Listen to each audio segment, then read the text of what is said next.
Good morning, students. Now today we are going to start in biobotany first chapter. Already zoology 2 chapters have been completed. So biobotany first chapter, name of this chapter is diversity of living world. So just like zoology, here also introduction, same thing we are going to discuss, but about the plants. Now we know that what is the age of the earth? 4.6 billion years. It is the life supporting planet. We know that with landforms like mountains, plateau, glaciers, etc. Life on this earth exists with a complex structure is called the biosphere. There exist many mysteries and wonders in the living world. Some are not visible, but the activity of some capture the attention of all. Few examples have been given, such as response of sunflower to the sunlight, twinkling firefly in the dark forest, and the rolling water droplets on the leaves on the surface of the leaf of lotus. The closure of the leaf of Venus flytrap, that is insectivorous plants, and a squid squeezing ink to escape from its predators. So from this it is clear that the wonder planet Earth harbors both landforms and life forms. Now next part we are going to discuss that about the DNA molecule. We have discussed in 10th standard also. It is essential for the regulation of life and is made up of, we know, carbon, hydrogen, oxygen, nitrogen, phosphorus. All these molecules are needed for the DNA molecule. Thus, non-living and non-living things exist together to make our planet unique. Now, next part we are going to discuss about how many plants are there, living organisms are there on this earth. According to the survey made by Mora et al. 2011, the number of estimated species on earth around 8.7 million. The living and non-living and living world includes different types, starting from microbes, plants, animals, and human beings also, which possess the unique and distinct characteristic feature. Now next, what the main thing we are going to start now is attributes. What are the characteristic features of living organisms? Attributes of living organisms. Now what are only these flow chart you have to study. Growth is there. Living organisms show growth, nutrition, movement, metabolism, reproduction, respiration, irritability. We will be discussing all this. So what is the meaning of these words? Excretion. Now few things we will be discussing in detail and few are not discussed. First one is growth. Growth is the intrinsic property, internal, inborn characteristic feature of all living organisms through which they can increase the cell both in number and mass. Total volume of the cell also can be increased by growth.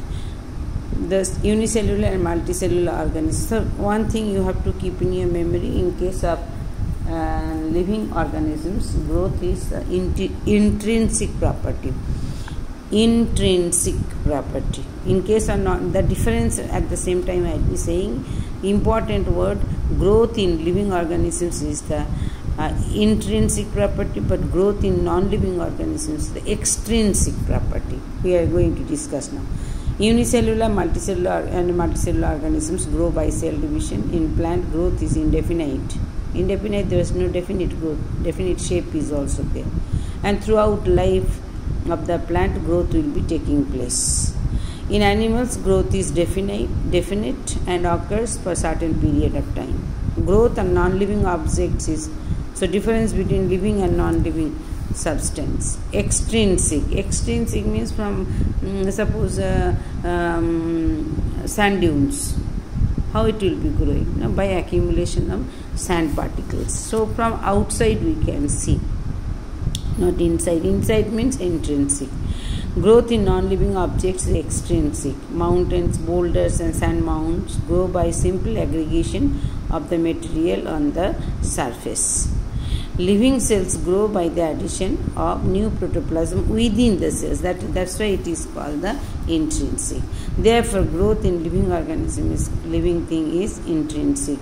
In unicellular organisms like bacteria, amoeba, growth takes place by cell division, and such cell division leads to the growth of their population. So, growth and reproduction are mutually inclusive events.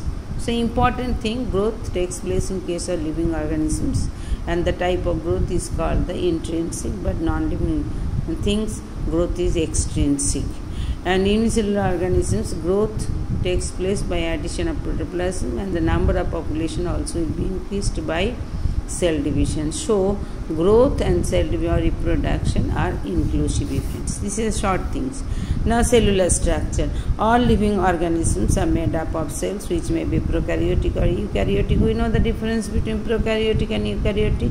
Prokaryotic cells are unicellular, lack of membrane-bound organelles, and membrane-bound organelles, endoplasm like mitochondria, endoplasm reticulum, Golgi bodies, etc., and so on. In eukaryotes, example is bacterium, blue-green algae. In eukaryotes, definite nucleus and membrane-bound organelles are present. Eukaryotes may be unicellular, may be multicellular also. This is the cellular structure. So, one characteristic feature, growth. Second one, cellular structure. Third one is called the reproduction. Reproduction is one of the fundamental characteristic feature of all living organisms. It is the tendency of a living organism to perpetuate, to grow, to develop its own species, develop. So always new words means always write the meaning, develops its own species. There are two types of reproduction, already we know. One more we have studied in 10th standard, vegetative, but here two things we'll be discussing. One is called asexual and another is called sexual reproduction. Asexual reproduction refers to the reproduction, the progeny possessing features more or less similar to those that to their parents. Sexual reproduction brings out a variation through recombination due to cell division. Asexual reproduction in living organisms, example, always asking for one mark question. Asexual reproduction in living organisms occur by the production of conidia, which plants? Aspergillus and Penicillium. Budding we know Hydra yeast. Binary fission we know amoeba and bacteria. Then fragmentation we know Spirogyra. Protonema in mosses. After germination of the spore, it develops into heart-shaped structure which is called the protonema. Regeneration, if we cut the animals into pieces, each piece will be responsible for the development of whole organism, which is called the regeneration. Exceptions are the sterile, exceptions are also there. Sterile worker bee and mules. They cannot develop the young ones because they are the sterile, already has been given. Response to stimuli, all organisms are capable of sensing their environment and respond to various physical, chemical and biological stimuli. Animals' response to the stimuli is called the consciousness. Plants' response to the stimuli is called the irritability. That is the difference. So animals sense their surroundings with the help of sense organs. This is called the consciousness. Plants also respond to the stimuli, bending of plants to a sunlight, closure of leaves in touch me not plant to touch are some examples of response stimuli in plants. The type of response against stimuli by the plants is called the irritability. Now next one we are going to discuss about the homeostasis. We know that word also. Property of self-regulation and tendency to maintain a steady state within an external environment which is liable to change is called the homeostasis, which is responsible to change for the organism is called the homeostasis, and it is essential. Homeostasis is essential for the living organism to maintain the internal condition to survive in the environment. So whenever external environmental condition will be changed, organisms also will change to adjust with the environment, which is called the homeostasis, which is called the self-regulation, maintaining property of self-regulation and try to tendency to maintain the steady state with the external environment is called the homeostasis. Next one is called the metabolism. The sum of all, whatever chemical reactions are taking place within the body of living organism together, they are called the metabolism. Living organism in the cell of organism is called the metabolism. It is of two types, anabolism and catabolism. The difference already sometimes I used to say in 10th standard also. Anabolism is nothing but the synthesis process, building up process, synthesis. Catabolism means breaking down process. Anabolism, smaller molecules are grouping together to combine together to form larger molecule. Here just opposite, larger molecule will break down into smaller units. Number 3, chemical energy is formed and stored. Here stored chemical energy is released and utilized. Example, synthesis of proteins, or you can write photosynthesis also. Photosynthesis is an example of anabolism and respiration is an example of catabolism. In addition to the nutrition, movement, nutrition, respiration, excretion are also considered as the property of living organisms. The levels of organization in living organisms begin with the atoms and end in iosphere. That will be this atoms. Next, this is coming for 2 marks question. Atoms ending in biosphere. Each level cannot exist in isolation. Instead, they form the levels of integration, combination. Now, if we see atoms grouping together to form molecules. Atoms are no existence. They cannot survive. Atoms, molecules are forming organelles. Organelles are forming the living cell, present in living cells.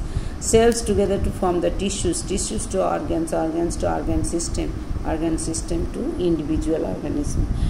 So many individual organisms are grouping together to form the population. Population forms the community ecosystem, and so many types of ecosystem can be seen in biosphere. So these are the levels of integration, levels of organization and integration in living organism. It is 2 marks question. Till here. Okay, thank you children.